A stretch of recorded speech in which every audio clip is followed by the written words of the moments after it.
I said to one of our winners out in the hallway, I'm the guy that makes the trains run on time at these events, and so I apologize for interrupting the high-quality networking and schmoozing and socializing that was going on out there, and we will certainly do our best to sort of stay with the timetable on this program.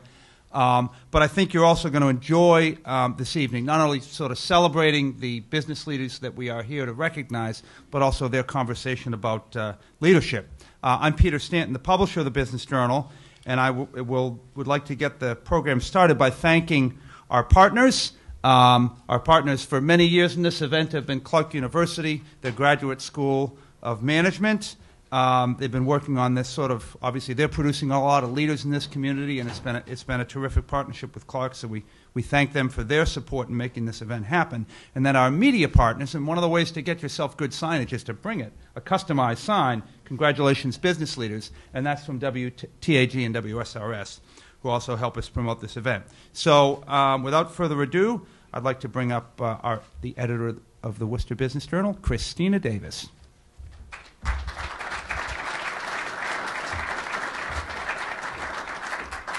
Hello, everybody. Good afternoon. Thank you all for being here. As Peter said, my name is Christina Davis. I'm the editor of the Worcester Business Journal, and I've had the privilege to be involved in this awards program for the past 4 years at the Worcester Business Journal. We've been putting it on for much longer than that, I think, about 10 or more years. So it's always a great event, and it's a great honor, as I said, for me to be part of it. While we produce many events at the Worcester Business Journal, this event, I think, is particularly special. At no other time do we gather such impressive leaders in our business community to share their stories and their insights about what makes a great leader and a great business. I'd like to give you a little bit of background on these awards and how we select our honorees. First, we solicit nominations from the community, primarily through promotion in the WBJ Daily Report, our free email newsletter. We also have a running list of noteworthy leaders that we've compiled over the years, sort of our little file of people that we're watching. And we review, and so for the big business, the small business, and nonprofit business leaders of the year, we review the accomplishments of the nominees for the given year and judge them based on their leadership, the company's financial performance, their focus on the community, and whether they have a compelling story to share with our readers. While we take input from the business community through this process, the final selections of these 3 awards are made internally by the leaders at the Worcester Business Journal. The process for the Corporate Citizen Award is slightly different. We seek nominations for this award, but require companies to complete a detailed application in order to be considered. We then, along with Clark University Graduate School of Management, judge the applicants based on a variety of categories, including ethics, governance, community, workplace, and concern for the environment. So that's a little background, and hopefully I think it gives you a little idea that we work very hard each year to bring together a strong group of honorees, and also work hard to tell their stories through our print product and through this event as well. Once again, we're honored to bring these leaders together, and I look forward to learning from them this evening. I'll introduce our honorees and panelists in a moment, but first I'd like to introduce Joe Sarkis, the Interim Dean of the Clark University Graduate School of Management. Joe?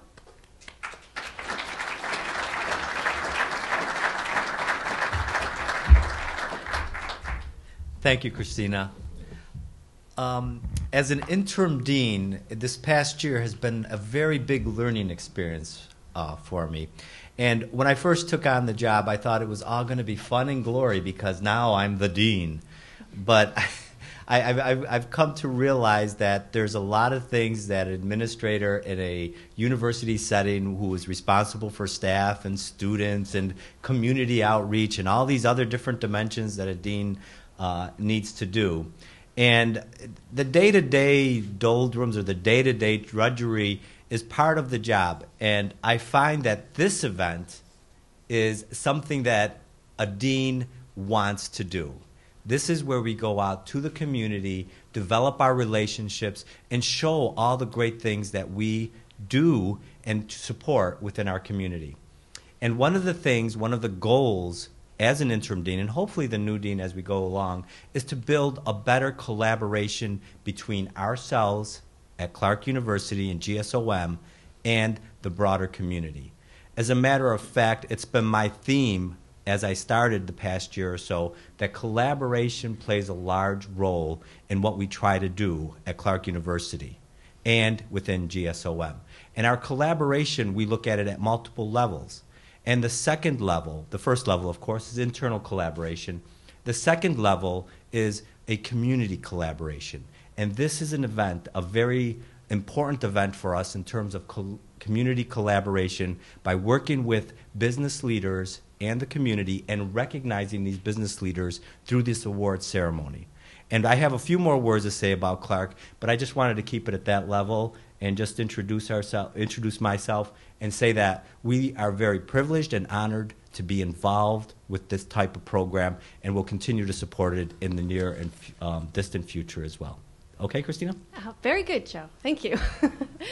So the next part of our event this evening, and just to give you an idea of the format, for those of you that didn't have a chance to look at the agenda, we're going to have a panel discussion with our honorees, and then we'll break for questions and answers. So we hope that as people are talking and we're discussing, if you can be thinking of things that you want to ask, we'll have time for that. And then after the Q&A, we'll do a formal awards presentation where each of our honorees will have a chance to say a few words. Not too many, but a few.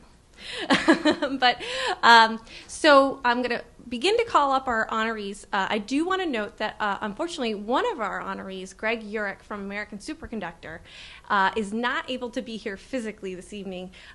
For anybody that read the profile about American Superconductor, they know it's a very fast-growing and global company, and he ended up being called away at the last minute.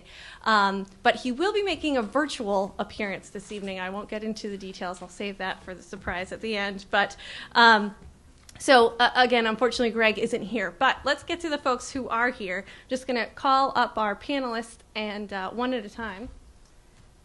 I'll try to go in order here. So first up, we're going to call up Jack Dutzer, the CEO of Fallon Clinic, our Corporate Citizen of the Year award winner.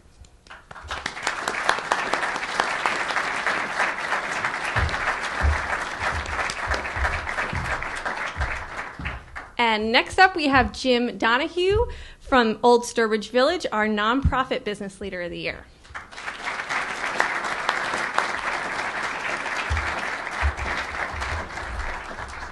And I could tell, I know where Ned's sitting because I can see he has a beverage set for himself already. Our next honoree is Ned Lafon, president of Wachusett Brewing in Westminster, our small business leader of the year.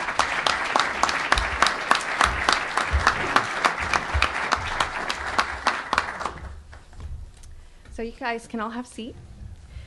Unless you want to do this standing, I suppose you could do that. So the format of this discussion this evening is Joe and I are going to be tag teaming in a way. Joe's going to be asking some general questions of each panelist, and then so he'll ask a question, and there'll be a chance for each panelist to answer his question if it applies, and then I'll be interjecting with questions that are specific to the panelists, and then we'll also just be throwing stuff at you guys that becomes interesting as we talk. So with that, Joe, why don't you take it away with our first question? Okay. Every one of my questions is also multiple parts, so really I'm cheating. I have a whole bunch of questions within other questions, but that gives them more material for them to speak to us about. Leadership, of course, is the theme of this gathering and the awards that we have. So my first question clearly has to do with leadership. And it's a very general question to each of the panelists, and each one can take their turn. The question is, what do you think are one or two characteristics that make someone a good leader? That's the first part of the question. And the second part is, how easy is it for someone to acquire these characteristics? Your insights, and we want to hear them, are, and do I select somebody first? Sure, pick somebody, why not? Okay, well, Ned, since you've had a sip of your beer, why don't you begin? All right, I'm going to have another sip, too, before we start.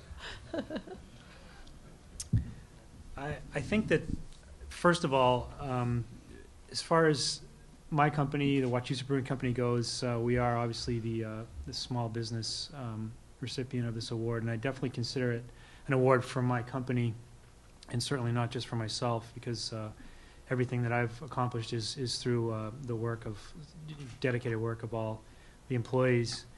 But as far as small company, the one thing that I think that I have brought, to the Wachusett is it's passion for this. As an entrepreneur, without a passion to follow and without having something that you believe in, no matter what people are telling you shouldn't do or why you shouldn't do it, you're not going to get anywhere. I recall the days back at WPI in the late 80s where I'd sit in the back row of Caven Hall and was wondering what I would do when I got out of school, because I wanted to start a business. And I didn't feel it was going to be in engineering. I had no idea it would be in beer. But fortunately, I was able to pursue that passion of making beer and making a living at making beer. So passion for me is it's really absolutely critical, and it has been from day one. I and every one of the 28 employees that work at Wachusett are incredibly passionate about what we do. We meet at the taps at the end of the day, and out in the trade, you can see it in our sales team's eyes. The passion that they have for the product. As far as one other quality, I'll mention really quickly is that I feel has been essential for me as a leader of Wachusett is communication. And I think that it's important to mention these two qualities because I feel like the first quality, I'm not really sure if that's something that could be acquired. You'd have to be fortunate to be able to pursue, something that you are passionate about. So if you have a passion, you can follow that passion, then that's a great thing. But I'm not sure about acquiring passion. Second quality would be communication. I think that because of the way technology has gone, and with the tools that we have available to us to communicate, communication is just about everything that I do. I probably receive anywhere from 100 to 200 emails a day, and every one of them needs to be responded to in some fashion. The best handheld equipment. So as far as I'm concerned, communication, and if you can be organized and communicate well, it's a critical thing to be a leader of a small business. Thank you, Ned. Jim? Sure. Thank you. I also just want to thank Christina and Peter and the Worcester Business Journal for the award. And as Ned said, it's really an honor for the entire staff at the Village and our Board of Trustees and Board of Overseers to be acknowledged for what's happened over the past few years. And I can speak a little bit about the Village, which was, I guess, what you'd call a classic turnaround when my management team and I came in 2007. And so in thinking about this question, my first reaction was one thing that would make a good leader is probably a solid prescription plan, especially for those psychotropic drugs you need when things really get bad. But truthfully, I think when I think about leadership for the Village, not just what I expect of myself, but what I expect of our management team, there are probably two characteristics that stand out for me. One seems easy, and I think it is natural or innate, and that's integrity. And I don't just mean integrity in terms of honesty, but when you're leading a turnaround, you're asking people to embrace a fairly significant amount of change over a very fast period of time. And if you're leading an organization like the Village, it's an ocean freighter, with 200 or so employees, 250,000 people coming through the gate. So change cannot always be easy, even under the best of circumstances. So I think one of the things that's helped us, our management team, be successful in leading the turnaround is that we have maintained our integrity as a management team, both with our staff and with our donors. That if we say we're going to do something, we're going to do it. People trust that our motivation is clear. So I think that's been kind of, it goes without saying, but it's been very critical, especially coming into an organization that was as wounded as Old Sturbridge Village was.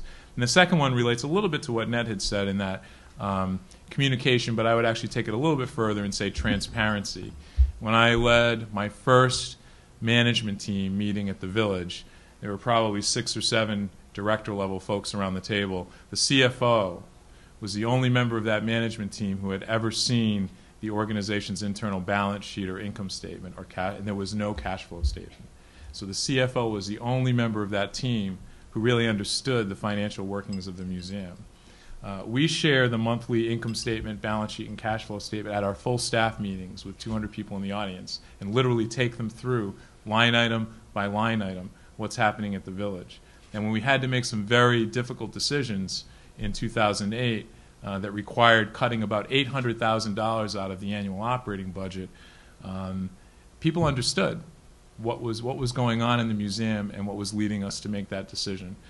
So transparency is very key, and I think that's actually a trait that does develop as a person matures. I think back to my first directorship, where I probably should have been a little more transparent about my thinking than I was, would have helped us to execute change more effectively. So I think integrity and transparency for me. Thank you very much. And so far what we have is passion, communication, integrity, and transparency. I think those are four good characteristics. And Jack, can you give us one or two more characteristics? Or well, I think it's we did get a little bit of a preview of the questions, so I've been thinking about this for a bit. So you had a cheat sheet before. And of course, you know, books have been written about this subject, and it's a large and complex one. I'm not sure that I have anything particularly unique to add to the conversation, but for me, I think a couple things that I would mention is the ability to imagine the future, or a different future, or a better future, and to communicate that effectively throughout the organization. People call that the ability to hold a vision, and at least in our industry and for our organization, I think that's been a critical aspect of getting through some very difficult recent years. The other thing that perhaps doesn't get a lot of attention that I find particularly helpful to me personally, it's a skill that I've had to work on and develop, which is, and my metaphor is the opportunity to go to the balcony. Each of us is engaged every day with all sorts of complex and difficult challenges and decisions thrust upon us and participated in. At some point, I think a good leader has to have the ability to rise above the sturm and drang of the daily activities and anticipate what are the major factors driving what the organization is facing, and never lose sight of the important drivers for the outcomes that the organization is participating in. So, and it's a process that I have to continue to remind myself when things get particularly difficult, that periodically you do need to go to the balcony. how do you get above this fray? This is an issue that I found as an administrator. I know that what is it? There's a saying out there within management that routine drives out strategy. That is, the things you do day to day really take you away from the long-term vision and strategy of the organization. How does a manager, how does a leader get above that fray? Well, first of all, I think it's a discipline you have to build in yourself. And one of the things that at least I've attempted to do is to begin to develop that ability in the executives that I work with. Because they engage with each other and they engage with the larger organizations, the daily challenges, and to the degree that we stay focused there, we lose the opportunities to imagine a more positive and better future for the organization. So they are actually been a support for me because they continue to help and remind me as well that we need to keep our eye on the larger issues that are ultimately impacting both our organization and, from a professional standpoint, the care and the quality that our patients receive, which is ultimately the highest value that we hold. That's a preview to a future question that I have here, so we'll leave that for the other ones to really get back to that. But Christina, I'll let you take over some more questions. Sure. On the we're sort of on a management kick at the moment, so I'd like to ask you, Jim. One of the things that came up in my interview with you was the idea of the skip level meetings that you have, and I found that in the conversation, I went, oh man, there's a million ways that would be beneficial within my organization. So I suspect there are people in this audience who might hear about what you do in those meetings and what you've gained from them. So can you talk a little bit about the skip level meetings that you hold and Sure. what the benefit is? Sure, they're great. Actually, I was talking about them this morning with one of our middle management teams. But when I first got to the village, actually before I started the job, I was introduced to the staff at a breakfast, and there were about 225 people in the room, and I got up and did my spiel about who I was, and et cetera. And at the end of the staff meeting, I said, okay, any questions or comments, anything people might be thinking about? Nothing. Dead silence in the room. Over 200 people. Now, my background is that I had started a charter school in Providence with a bunch of entrepreneurial teachers. I could never get out of a staff meeting without a question about the water. Why is the water so warm in the bubbler? And how come you're not here on Friday afternoons and all this other stuff? So I was out raising money. I wasn't doing anything else. But, so I was used to being in a culture where people just asked a lot of questions and they were engaged in discussion about the future of the organization. So when I landed and had a chance to spend some time in the culture, it became pretty clear that there was a disconnect, or at least a perceived disconnect, between senior management, middle management, and folks who were working on the front line delivering on the mission and the promise of the museum. And when I arrived at Old Sturbridge Village, I think one day I sat down and actually counted 7 layers between me and somebody on the front line. So after about a year and a half on the job, when things finally started to calm down, I was doing some planning and said, I think I need to get a finger on the pulse of what's happening in the organization. So I set about to have skip level meetings with every single group of employees below me, below my direct reports. And so I went through the museum. I had 15 meetings. They were about 2 hours long over a period of about 3 or 4 weeks. And to make it easier, my HR person, who's great, she gave everybody index cards so that they could write down their questions anonymously or their comments, and it was good. I mean, we heard a lot of things that were patterns within the museum. So one of the things that people were concerned about across the board was that we weren't focused enough on mission. We were too focused on the bottom line. In my first year, when we'd have these crazy weekends, I would basically say, okay, free coffee and tea for the staff. So if you go to one of the food outlets on the campus, you can get a cup of coffee or a cup of tea at no cost. In every single skip level meeting, people said, you don't know how happy we are to have the free coffee and tea.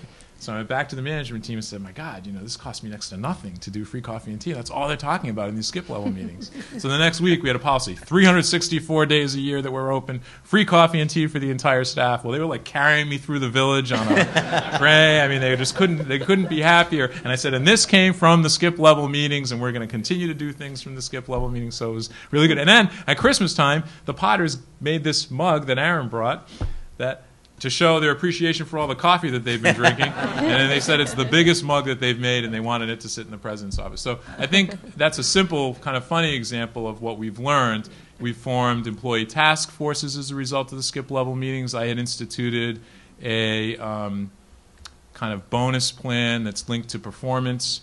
And so after the first year of executing that, there were some employees who had some concerns about that in the skip level. So we formed a performance review task force that crossed departments, and they met a couple of times and came back with recommendations for management. In these last skip level meetings, people reported that they felt that even though we were making some top-level progress on greening the village and becoming more ecologically friendly, there were simple things that we weren't doing, like leaving the lights on in the conference center or not adjusting the thermostat in some buildings. So now we're going to form a green committee of staff that will go around and grab the low-hanging fruit. So what it does is it dispels, for me, my own myth about what might be happening in the museum, and gives the management team a balanced perspective on the operations. So those are the skip levels. Excellent. Thank you, Joe, why don't you take it next? Ned, you want some of those over at your place, I bet, as well. As soon as I saw that, I was eyeing it, and I was thinking, wow. We'd love to have those. All your workers would be shaking those we may around. have a new partnership right here. The next general panel question that I have, and Jack, you can begin the answer, deals with the broader economy and the environmental situation that we've been facing here in Worcester, all across the country, and throughout the world. As we all know that we've been in this so-called Great Recession for a number of years now. And the question that I have for him related to that is, we know your organizations have fared, at least gotten through that, and I think Jim mentioned a little bit of that through there. How has that how has that changed or in the past 3 years? How has your organization, your leadership style, how has it changed, and how has this Great Recession caused you to change it? And what things are you doing differently now compared to back then, let's say pre-2008? And Jack, if you want to start out the answer to that question. Yeah, I would start off by saying that sure enough, the recession was a profoundly challenging environment for Fallon Clinic, and for a variety of issues and reasons. Healthcare is somewhat of a cyclic industry, interestingly enough, because we all consistently get sick. But this was particularly a very difficult time, and within that difficulty, there was the recognition that what we were doing was adding to the difficulty that others were dealing with, because we're a business of just under 2,000 employees, and we have to provide health insurance and appropriate benefits for people.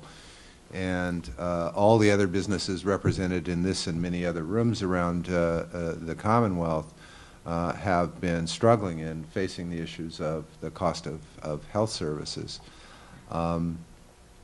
So what really I think is the fundamental difference coming out of the recession is the recognition that we have a responsibility as the clinic and as physicians and other healthcare professionals to be good stewards of patients' and employers' resources in providing services to them. And that hasn't always been typical of this or any other healthcare organization, where because of the fact that healthcare is a constant in our society, it had at least the image of being somewhat stable. But we now are on a collective mission to understand that everything that we need to do for our patients needs to be done efficiently and effectively, and that we cannot afford to waste resources going forward. We're also, you know, just to be on a more practical basis from a business and economic standpoint, the cost-plus attitude that healthcare has had for at least the 35 years of my career is, at least from my point of view, hopefully over with. That we need to be responsible from a pure business perspective, just like all of the other kinds of businesses that we serve and people that we serve. So it really feels like very much a new era, and of course that's consistent with the challenges faced by the state and the challenges faced by our legislators as they try and figure out payment reform and some other aspects of the future of healthcare. But for us, it's really more basic, that in addition to doing our very best work every day to provide healthcare to patients who come to us with their illnesses, with their injuries, with their anxieties, we also have to take on the additional responsibility of being stewards of what they provide us in terms of resources. So a major shock that essentially is changing the business model, not only for you, but maybe the whole industry, is what's occurring in this situation. Yeah, I think so. We've been through, again, some of these kinds of cycles before, but this, to me, after 20-some years of living through these kinds of issues, from a leadership point of view, this feels profoundly different. And I believe that both on a national level and within the Commonwealth, we're all going to have to face this as an opportunity to seek a different kind of solution. Okay. Thank you. And Ned, is the profundity of this situation, has it hit you, or is beer a commodity product that everybody would want to drink? Is it recession-proof? That's the question. Recession-proof. Well, after we all started to understand what was happening with the economy, the recession-proof term came out a lot, but then it kind of evolved into recession-resistant. Beer is not recession-proof. I don't think there's anything that's recession-proof. The fortunate thing for us is what's happened with just what I do and what the company does for our existence is, we're creating a product that's still relatively new, and in the New England region, which is our primary market, we've just had an unbelievable acceptance of the product and have so many more customers that are looking for what we do. What we're giving is something with a bit more character than the mass-produced beers that they've been used to for the past the 30 years before. So we're just in a very fortunate place where people were looking at, I think what was happening for us from 2008, 9, and 10, they were looking at what they wanted to spend their money on, what extra money they had. And the way we look at it is craft beer is considered an affordable luxury. If you're not going to be able to go and buy a new washer and dryer, put something off, a major purchase off, you can still go down and for $9.99 you can buy yourself a wonderful treat that's hopefully going to give you a little escapism as well and forget about your woes. But so for us, we were very conscious of what was happening, and in 2009, Kevin, my partner, and I, we said we're going to have to just put the brakes on here because we, as far as our spending on growth and investment in equipment and hiring, because we don't know what's going to happen. And fortunately for us, by halfway through 2009, we had to hit the gas pedal with spending and invest in tanks and equipment and people because nothing really negative happened to us, fortunately. So, because I'm very fortunate to be able to say that. And we hit some things that were difficult and challenging for us always, and they are for any manufacturer, are the fuel costs. So right now I'm getting concerned again on a daily basis. And then agricultural effects, climatological changes. We had a really, really tough barley year in 2008. It doubled our barley price, which is our number one expense, our number one cost of goods, and it doubled. That had a tremendous effect on the brewery and on a company of our size. So fortunately for us, we haven't really changed much other than to change, by spending less, and then that hasn't changed at all now. We're still the foot's on the throttle. Yeah, I see a new slogan for your company as a luxury you can afford. Cheers. I like it. And Jim, you kind of alluded to some of the difficulties you had since you came on board. So would you like to say a few words about how your organization has changed over these 2 years or so? Sure, and it's a pretty easily described change. I mean, when I came to the village in 2007, we had hit pretty much rock bottom and had probably about a year's worth of life left. And then the recession hit, so we had about a month's worth of life left. So when you look at our revenue plan, just about every revenue line would be threatened by the recession, from visitation, people not spending their discretionary money, to fundraising, foundations having less to be able to give, individuals having less to be able to give. So there was a lot of threat, and the village was already losing money. It was bleeding. So I literally went into a room by myself without anyone else from the management team and identified the number that I needed to cut to make sure that we could get through the year without having to close the place, and continue to grow revenue, which we had started to do in the first year of my arrival. So the strategy that we used was to start at the very top of the organization and to try to get at this issue of having 7 layers of people, which was the management model from the 70s when we had 750,000 people coming to the museum instead of 2007 when we had 220,000 people coming. So basically we eliminated people in the middle and we collapsed the management structure so we no longer had as many directors. And then at the senior level, and this was hard because I really liked these people, and they were good people, and they had been great to me in the transition. But the reality was we were no longer the institution that could have a full-time executive vice president for finance at a six-figure salary or a full-time VP for human resources. We really had to scale those positions down. So now our management model, $800,000 a year later, is no full-time CFO. We have an accountant from here in Worcester who comes in 2 days a month. He donates one day, and he charges us for one day. And I've taken a cost that was $150,000 with Fringe and brought it down to about $30,000, and we're getting the same product. We no longer have a full-time HR director. We have somebody part-time who doesn't want to work full-time, is a former HR person for Hasbro, has tremendous talent. I could never afford her full-time, but she wants the flexibility of being able to come in when she's needed and not have to be there for a few weeks in the summer when we wouldn't need her and be on vacation with her family. We've outsourced. We've outsourced security. We've outsourced food service. So we've put those business elements in the hands of people who really know what they're doing.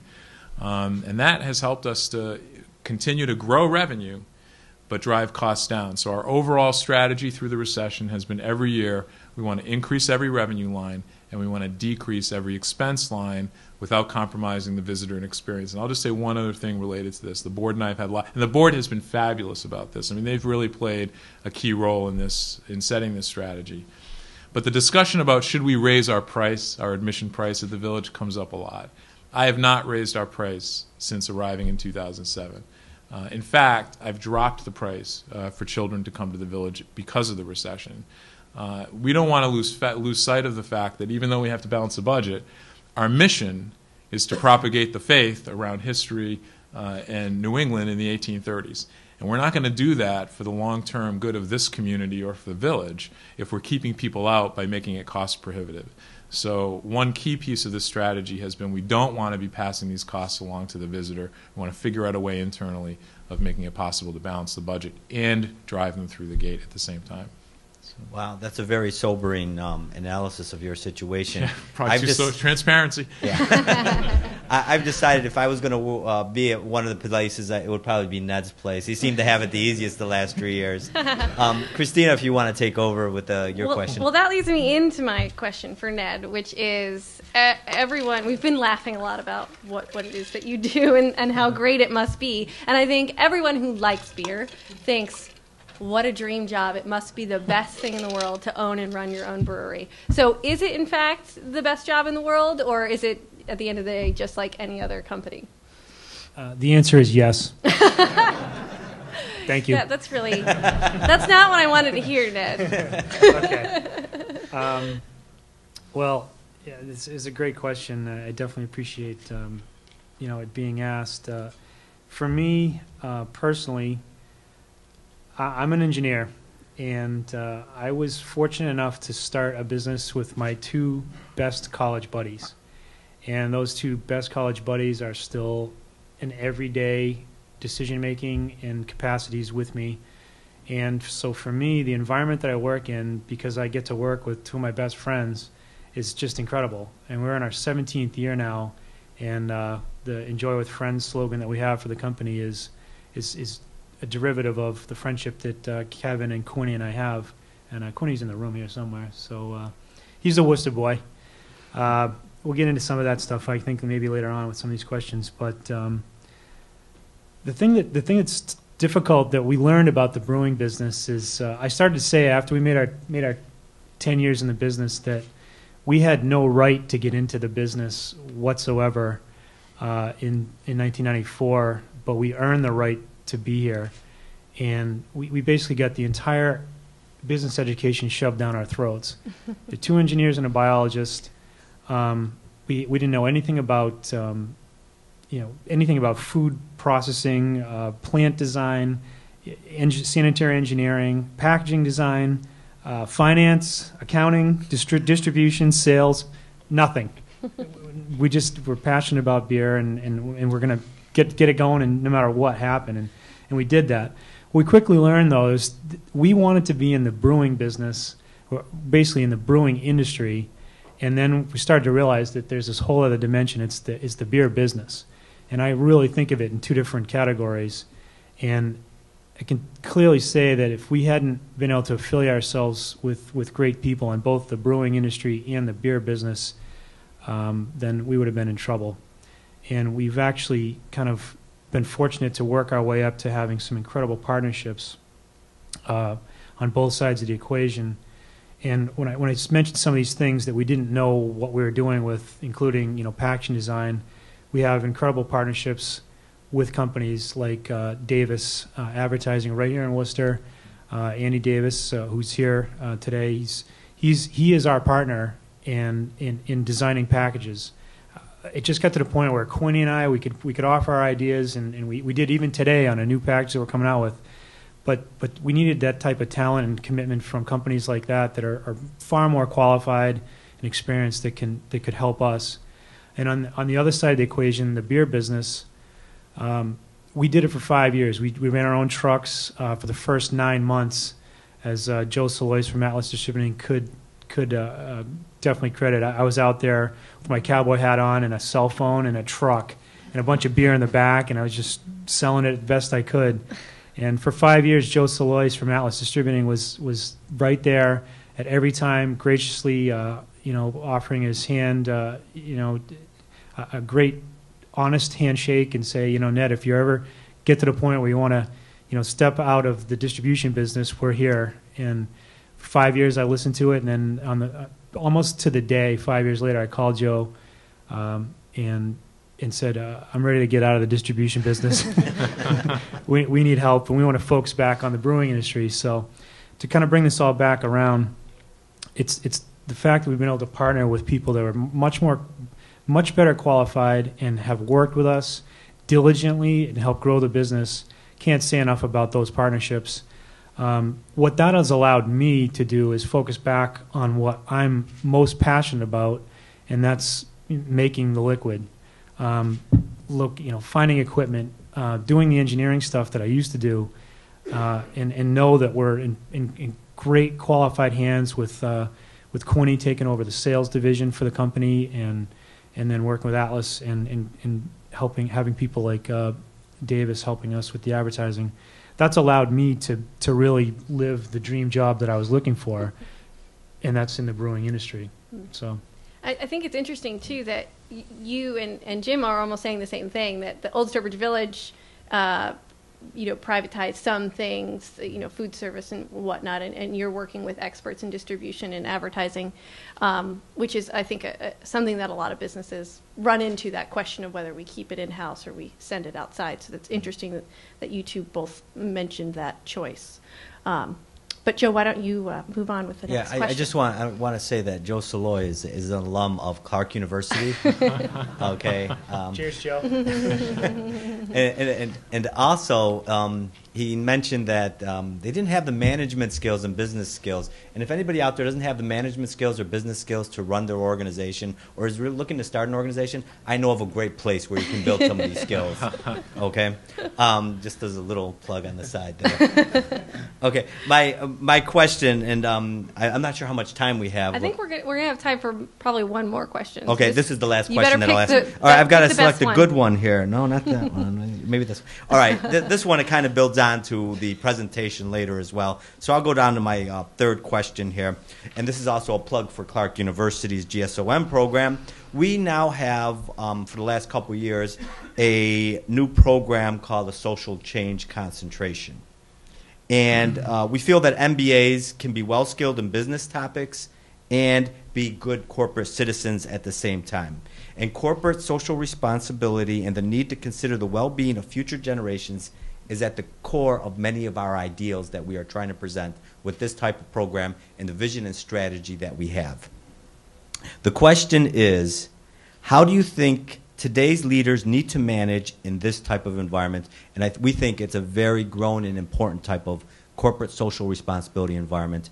And I think, Jim, if you would like to begin.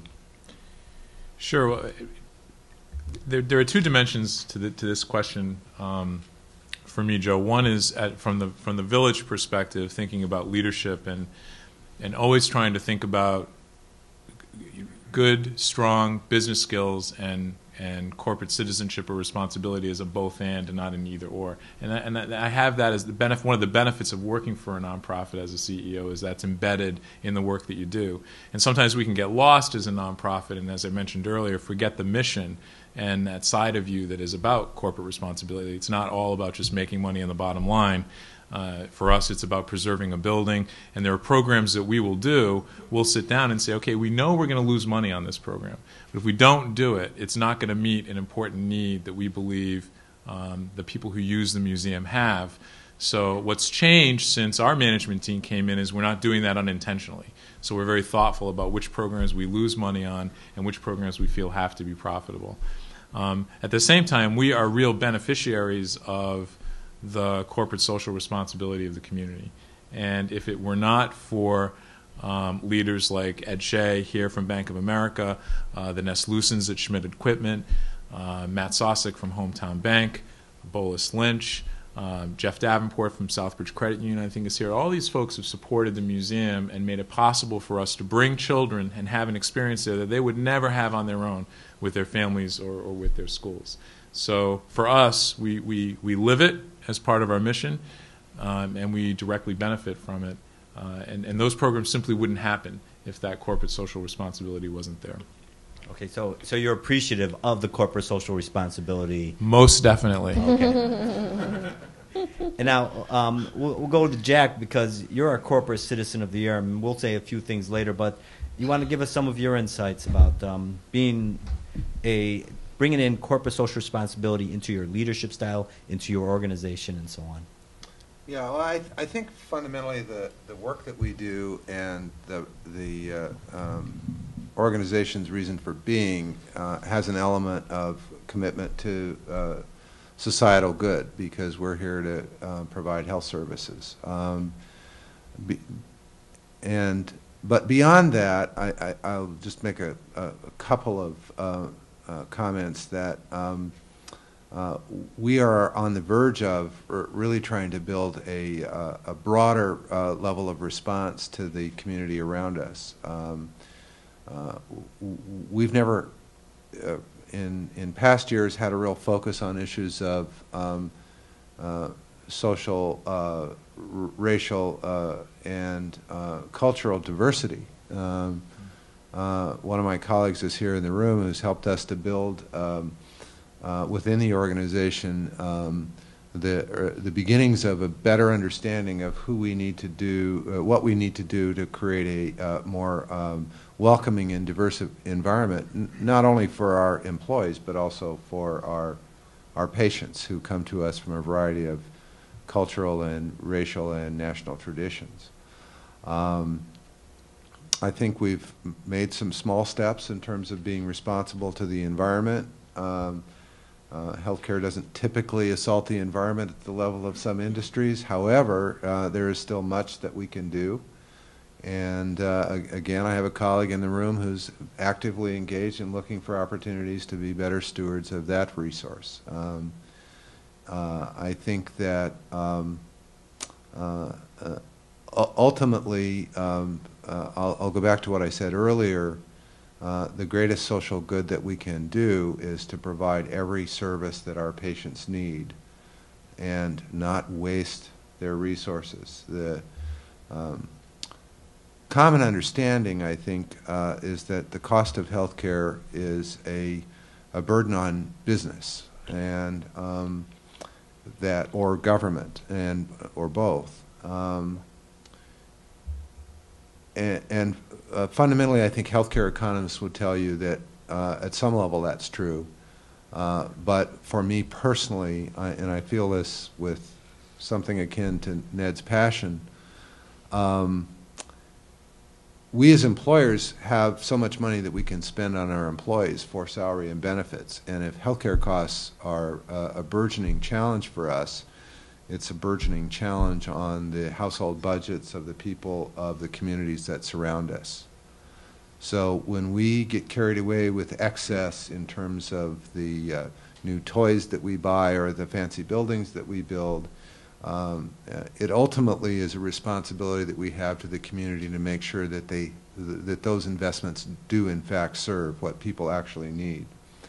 and about 80% of healthcare costs come directly from family budgets. So for me personally, that's the responsibility I feel every day when I go to work. And ultimately, the most important thing is those who are sick need to be helped. But we have a broader responsibility to the larger society. Our elders, our Medicare program, other kinds of things simply are unsustainable into the future unless we do a better job of being good stewards. Thank you, Jack. Again, the precarious balance between corporate good, the economic aspect, but also the social good. It's a difficult balance that all of us have to maintain, all our organizations have to maintain in some way as well. And that, other than, while our corporate social responsibility is to make people happy, what else do you believe? And to keep him employed. That happy part is what we like to really focus on the most, definitely. I think that for us, again, you know, as I said, with a company that's comprised of 28 employees, I have to think about as myself in what my circle of influence is as a leader of that many individuals. We can't do the same scale of things that large manufacturers can do to help you know, with environmental issues. Now we have engineering backgrounds. We've engineered everything that we can possibly do to our plant within our economic means to you know, work towards better conservation and energy and things like that. I'd like to do a lot more, and we hope to do a lot more in the future as we go along. But again, I always think about it for myself as a leader of the brewery. You know, again, my circle of influence is really the local community and then my employees. Locally, I know that most people from the North County would say that we are fantastic neighbors in all facets of how we operate. You know, we've created, you know, essentially a destination in the North County, you know, next to, you know, Wachusett Mountain being possibly one of the larger tourist destinations in the county. But I know that the townspeople are really proud of having the brewery in Westminster. We recently acquired a facility down in Fitchburg for distribution and warehousing, and got a lot of comments and questions as to whether we're going to move out of town. And we said we absolutely are not moving out of town. Town of Westminster has been fantastically supportive to us. We would never consider moving anywhere out of the county, town, or anything. The support that we've had in central Massachusetts has just been tremendous for our products. As far as within the company, I really do think consciously almost every day about, we have a younger generation that works at the brewery, and it's most of our labor force in packaging and brewing. And so what Quinny and Kevin and I came from before we got into brewing in our own business was large corporations. I was number 80125 for a 2,000 employee company. I don't know how that works out. I mean, 80,125. That was my number, and I knew what was going to come every time I had a review, and what I'd get for benefits and how things would change or wouldn't change. And I knew that when we started the brewery, I wanted to just throw that whole thing out the window. And so what I feel like we do for our younger employees, which it's essentially it feels like a different generation to me, and I don't feel that old, but these guys they're young and girls. But we provide them with 100% paid health care. Everyone who works in production at the brewery is a full-time employee. We don't have any part-time staff. We don't have any temp labor. And we just instituted a new 401k plan, profit sharing. So, you know, Kevin, Quinn, and I are making decisions that are based on making sure that these individuals have made a commitment to our company.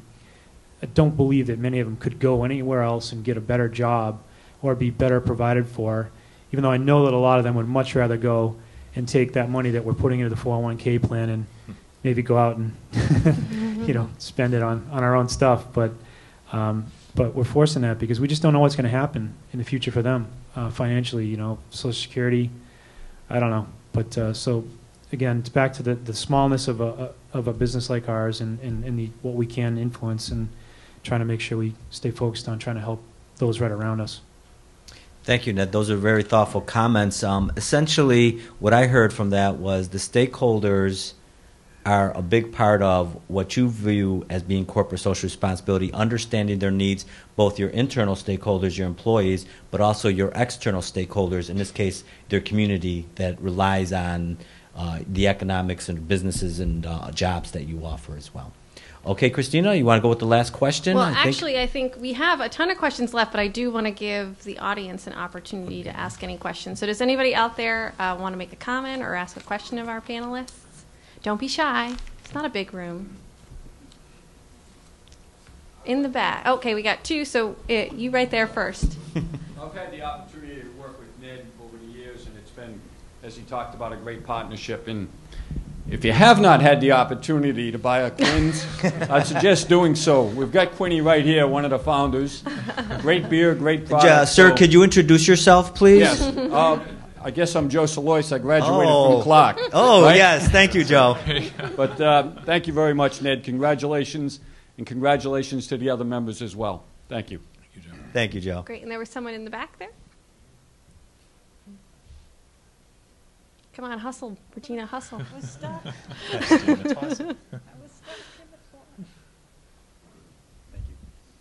My name is Jeff Turcott. I'm from Middlesex Savings Bank, and I live a stone's throw away from Wachusett Brewery, and have for the last 17 years actually, and continue to be impressed with the organization and the corporation, and really quite honestly surprised that you are still here, and that is a testament to your management and what you have a passion for to still be here. You could have quite easily have thrown in the towel and given up probably at any time. But your passion does show through in your product, and it showed through in your people. It showed through in the parties that you used to throw that we used to walk home from, and that was always fun too. We're going to have our next one on May 21st. Spring Fling's getting revived at the brewery. So I'm putting it in the calendar. Is everyone invited? You should set up a little parking sign outside your house, $5 or something. Then we can give back to the local community there. So good to see you, Joe. Absolutely, and the North Central community appreciates the kind of cooperation that you bring, that you partnership with the Mountain, as well as the other organizations in the community, and we're glad that you're here. We're glad that you're employing at least 28 folks in our community, and hopefully more in the future. But one of my questions is, with this passion and with the products that you have coming out and the vision for the company in the future, are you at a level where you're going to double, triple, quadruple, or where do you go from here? I'd love to do all those things. The thing for Wachusett is that it's always been we base all our decisions on that comes back to what Kev and Quinny and Ned really want for ourselves and our quality of life. We sacrificed tremendously. I'm not going to beat around the bush on that. Back in the 90s when we were getting the company going, it was mandatory 80 hours a week with no salary, occasionally no salary for the foreseeable future for the three of us. I remember calling those guys out on February 26th, 1998, and telling them that I think we have to throw in the towel because we invested too much in packaging and bottling, and we shouldn't have, and may have been my mistake. So anyway, there were so many times that we could have failed and probably should have, but we just didn't give up. We're just the local brewery that just could. And thanks for everyone who's been out there, who's bought the beer in the past and supported us, because you've been who kept us going. As far as growth for us, we look at things and we grow the company exactly the way that we want to. We look at we have meetings with Joe. We have meetings with L. Knife and Son, our only other Massachusetts wholesaler. We only work with 2 companies in Massachusetts doing distribution.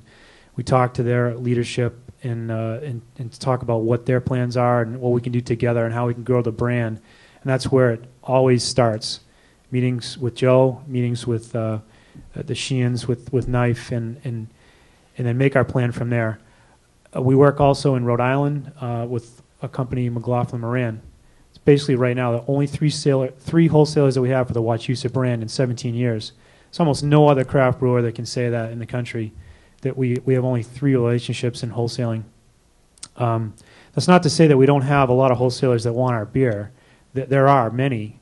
It's just a matter of timing and how we want to expand and the relationships that we want to work in.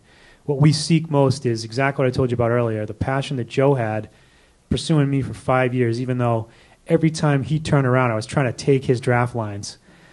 He still would somehow muster up a smile and say, you know, we really want to work with us. And I know it was genuine. He did. And he's proven that over the past 11 years. We've been working with Atlas now. So I do see, you know, double-digit growth for us consistently. There was only 1 year that we didn't have it, and that was 2010. And I told you that we let off, you know, we held back on expansion, and we actually were kind of caught short on being able to do what we could produce. So now that that's all back online, we have the capacity. We have some interesting things going on. We have a joint venture that we started in Florida. We're working with a group down there, helping them getting going, and that's going to be a great opportunity for us because that market is just about to explode as we feel. So the thing for us is still, it's all a matter of what we feel we can handle and manage and keep our quality of life the way that it is because of the sacrifices that we made back in the 90s. Quinny remembers. I hope that answers the question. Okay, so unfortunately we are out of time for questions. I think my last comment will be, I'm envisioning the business leaders tour of central Massachusetts. You could start at the brewery, then head down to Old Sturbridge Village, walk around, get some history, and then, you know, if you're a little tired or your knee aches, you can stop by Fallon Clinic and get taken care of. So you can do that whole tour. And you can end at the brewery as well. Oh, so we're going to wrap up our panel discussion and now move into our formal awards presentation. And for that, Pete, are you going to come on up here? Yes, I am. Excellent. So, well, round of applause for their insightful comments.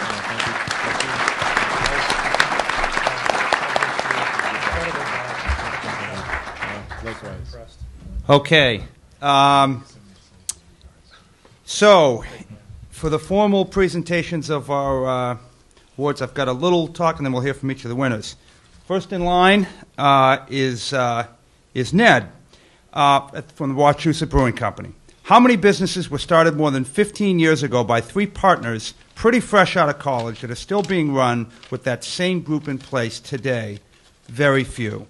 But Wachusett Brewing Company has been the exception to the rule in many ways. There certainly were plenty of micro or craft brewing startups around the country the last 20 years, but few have navigated the path to success like Wachusett Brewing. How have they done so well? By staying close. We've heard a lot of it, a lot of the reasons in the last hour, but and the problem with these presentations, I write them before these talks here, so I'll try and edit on the fly if I'm repeating things.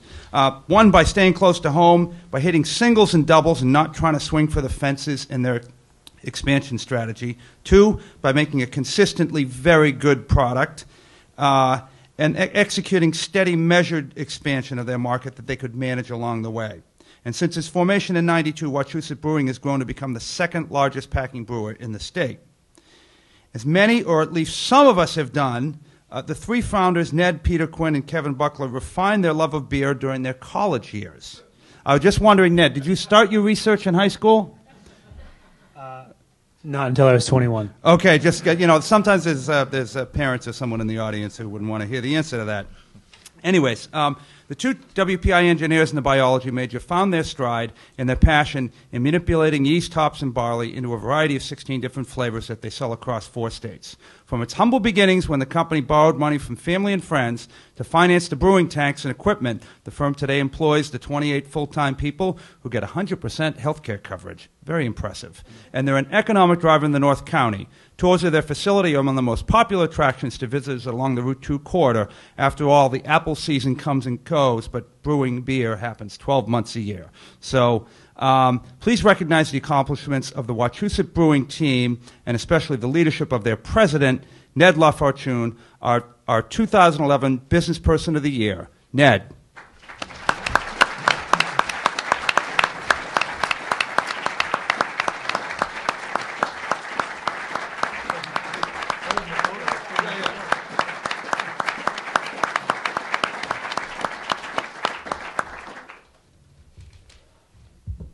I have to say, this is I'm not sure if anyone in the room really understands how much of an honor this is for me and the company.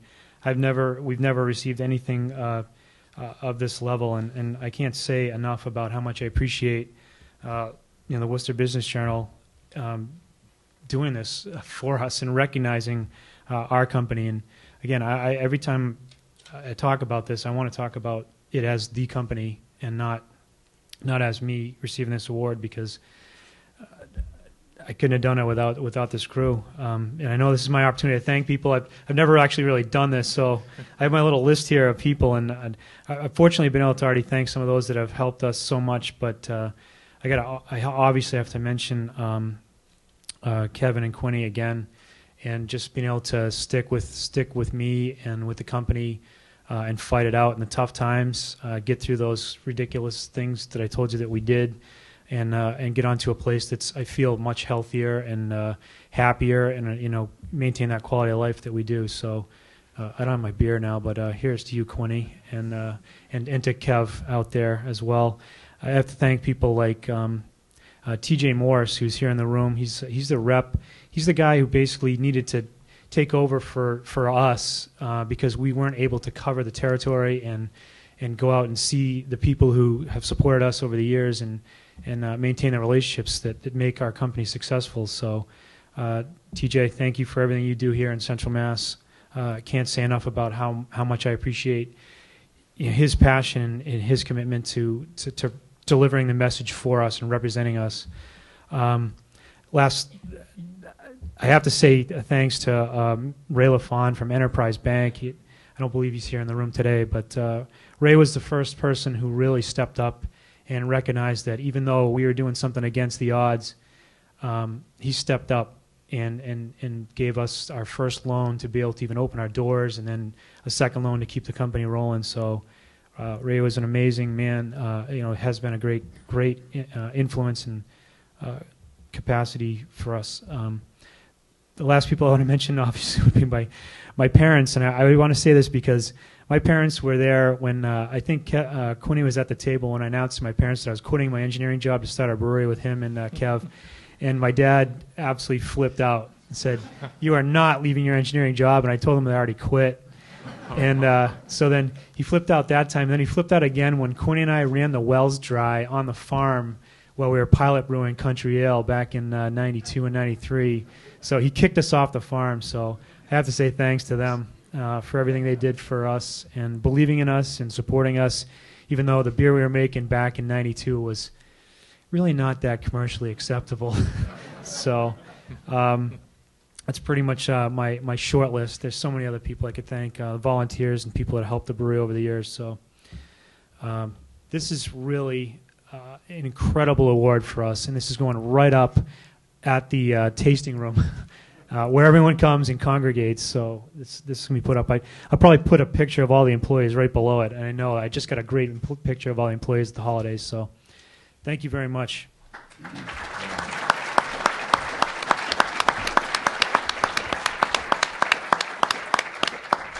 When we get back to the reception area, you'll notice that Wachusett Brewing products are on prominent display, and we'll all have the opportunity to imbibe.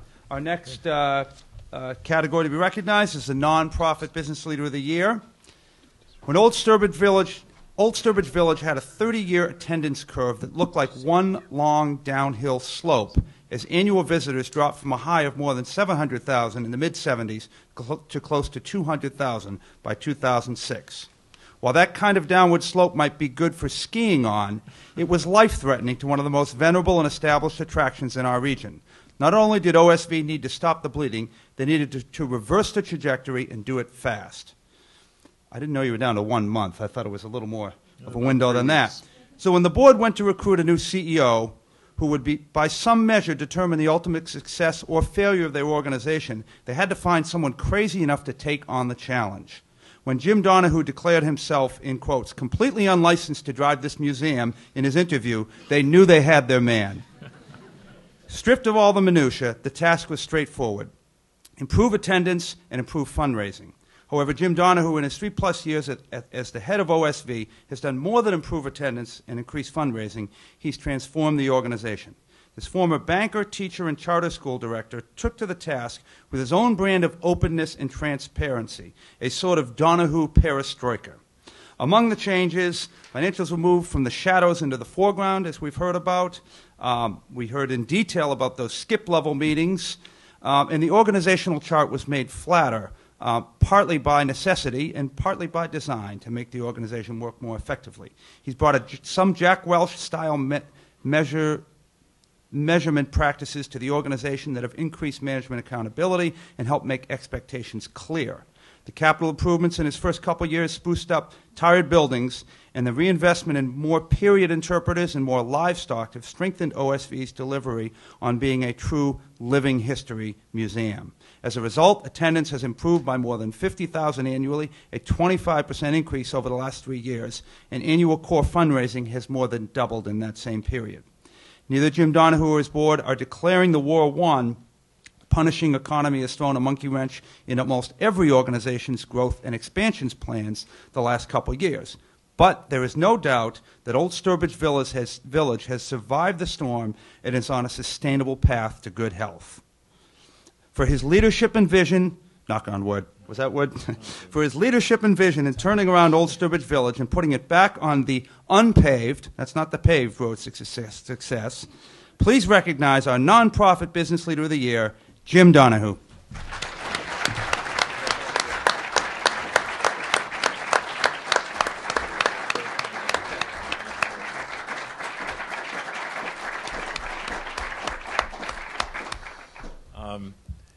Like Ned, I was very honored when the Worcester Business Journal called to tell me about this award, and like Ned, really thought about our staff. In fact, when I received the award a few days after it was announced, I was walking through the village, and there was an employee in the tin shop who'd been with the museum for about 35 years.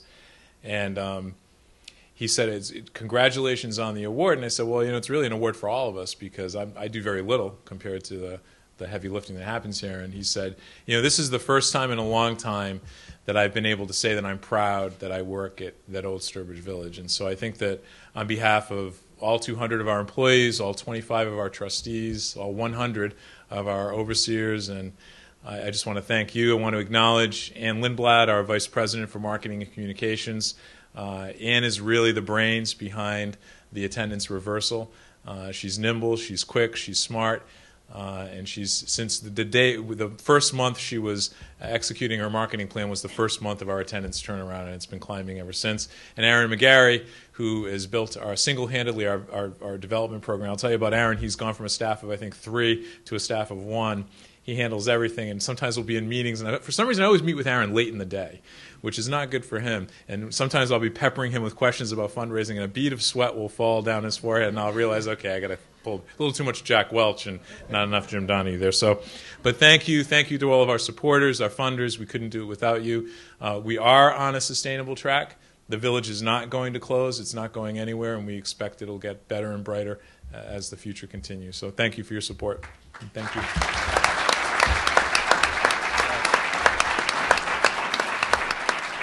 And we do have some OSV brochures out in the lobby, and I think there's a discount with them as well. So encourage everyone to sort of make their visit to the village. Just so you know the order of things, I'm going to read the recognition of American Superconductor right now, and a representative of their company is here. And then after that, Joe's going to come up and award deliver the Corporate Citizen Award. So. American Superconductor, if you hadn't read their story in the Business Journal or followed that company, really a fascinating story. Founded in 1987, American Superconductor has been a public company since 1991, but it hasn't made much money. Thankfully, company founder Greg Eureka has been eminently clear that the approach they take to their business is a long-term one. The company's been investing in R&D and established itself as an excellent innovator in its original area, superconductors, but has achieved the vast majority of its revenues growth in the energy sector, specifically producing power elements for wind turbines. Today, the firm has not only become profitable, but is growing in leaps and bounds and now employs over 700 people, and it is headquartered in Devons. In the last business quarter of 2010, ASC revenues were up by 42% to $114 million, and net income has more than tripled from the year before. The company's earlier earlier forecast that it would reach $1 billion in sales by 2015 has been moved up a full year. While the wind business is clearly the niche that is driving their revenues these days, Greg Eureka foresees a day when the company's superconductor-related sales will catch up to and eventually surpass its wind-related business. It has been Greg's long-term vision mixed with his impatience in turning the company's superb R&D capabilities into commercial products that has kept American Superconductor on the path to success. The company has been getting recognized, too. The MIT Technology Review has named ASC one of the most 50 innovative companies in the world for 2 years running. It is a pleasure to watch a company in our own backyard that is not only growing and adding well-paid jobs to our local economy, but one that is being recognized as a leader on the world stage. So please recognize the American Superconductor founder, CEO, and chairman Greg Eureka as our Business Leader of the Year, and accepting for Greg is Managing Director of Corporate Communications, Jason Fredette. Jason?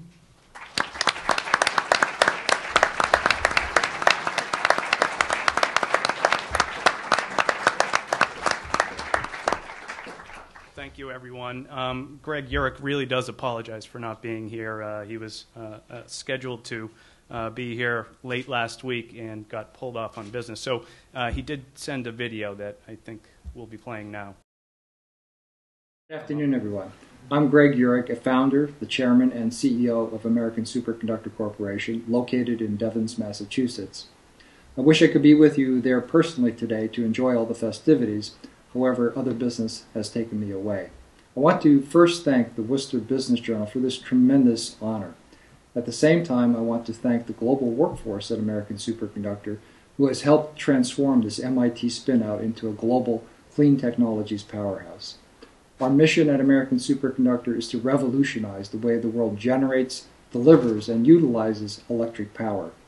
In fact, we are transforming 21st century electric power systems into smarter and cleaner systems with more power per cubic inch, which opens up great new markets opportunities for our company.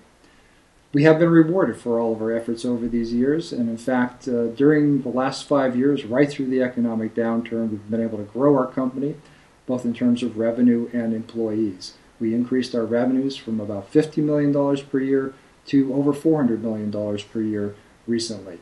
At the same time, we've tripled our workforce over these same years.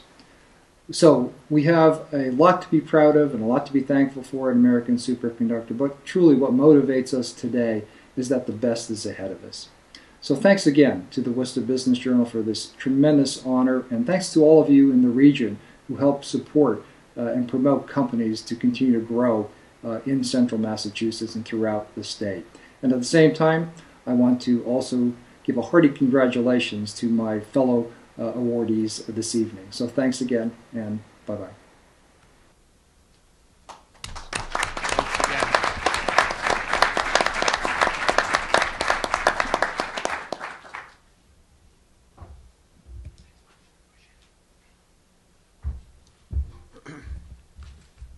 I guess it's my turn to introduce our final award winner for this evening. Let me begin by saying at Clark University, our motto is challenge convention, change our world.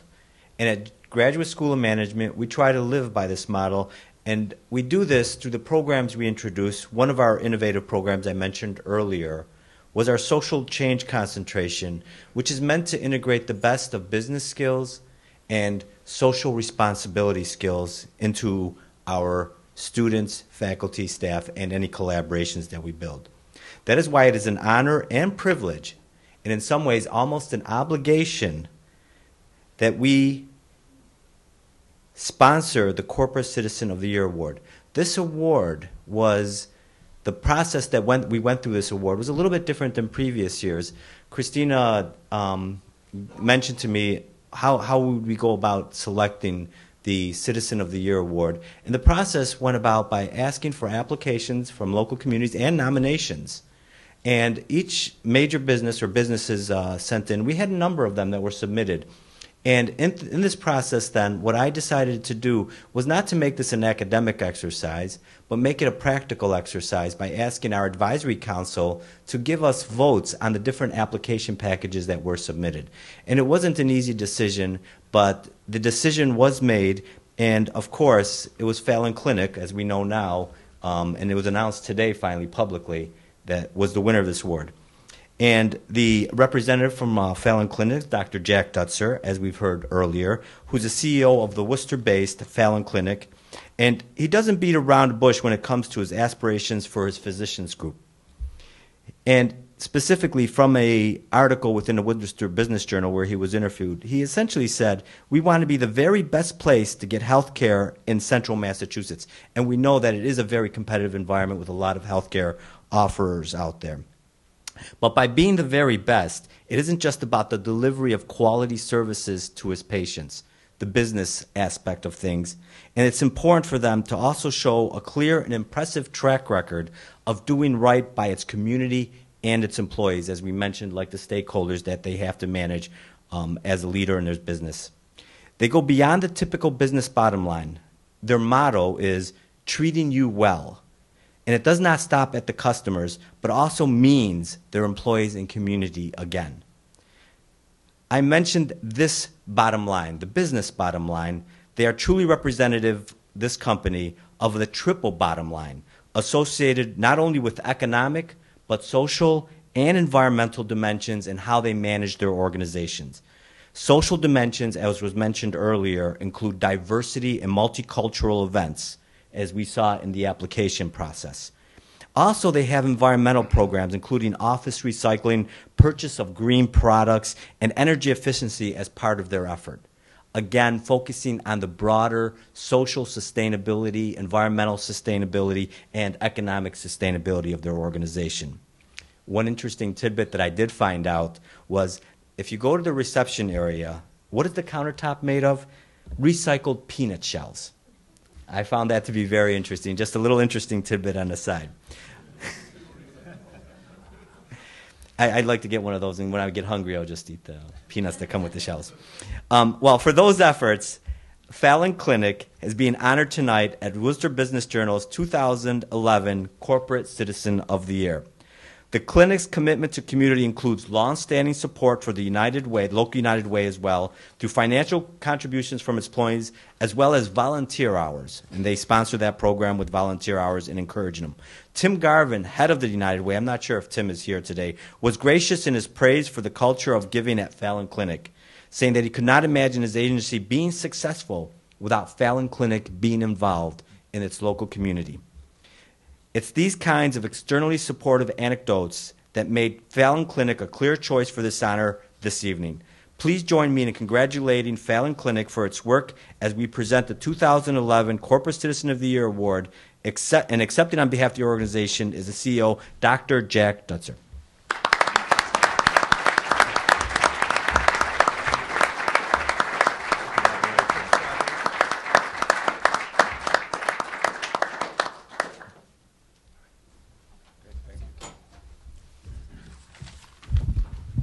Thank you all, and thank you, Dean and Peter.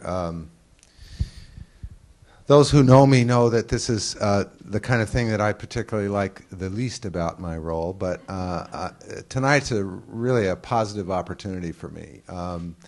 This is our 82nd year. Fallon Clinic has been a part of Central Massachusetts for a very long time and has a rich and amazing history. Most people in this room and most rooms around the area at one time or another have gotten care from some part of the organization. Several months ago, I had the opportunity to respond to one of our patients who really hadn't had the best of service experiences, and I ended up taking her out to lunch, and it turns out she was in her late 80s, and she had originally gotten some of her healthcare services from Dr. John Fallon in the late 30s. That's an awesome responsibility to be asked to lead an organization with that kind of powerful set of traditions. and it's been my honor to do so for the last 3 years. And this recognition, this award, I think, with all due humility personally, I absolutely believe that the organization deserves it. Thank you. This is an amazing group of people who work hard every day to respond to the greatest needs that we in our lives can sometimes face. And the dedication and the commitment of our people is an inspiration to me personally every day. So the people have been all day congratulating me, and I just don't frankly get it, because for 82 years this organization has been growing and evolving and serving the people of our community. And I've been here for 3 years, and it's absolutely my honor to accept for them this recognition from the Journal and from the community and the people that were involved in the decision. And with an enormous humility, I just want to tell you how much I appreciate this, and I know that our 1,800 employees appreciate it as well and deserve it. Thank you.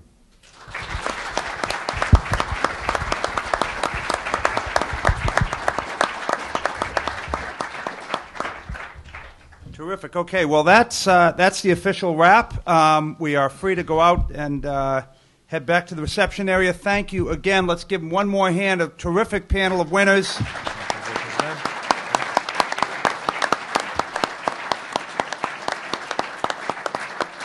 Again, thanks to our partners, Clark University, Beechwood Hotels, Elevation Exhibits, who helped with this, Mark Serra Productions, Ron Boulay Photography, Ron right here, and certainly our media partners, TAG and SRS. Thank you very much. As these guys sort of migrate off the stage and everyone rushes forward, we're going to keep them here for one group shot. It'll take about 15 seconds, and then we'll release them to your to the throngs. Thank you again. Oh, right here.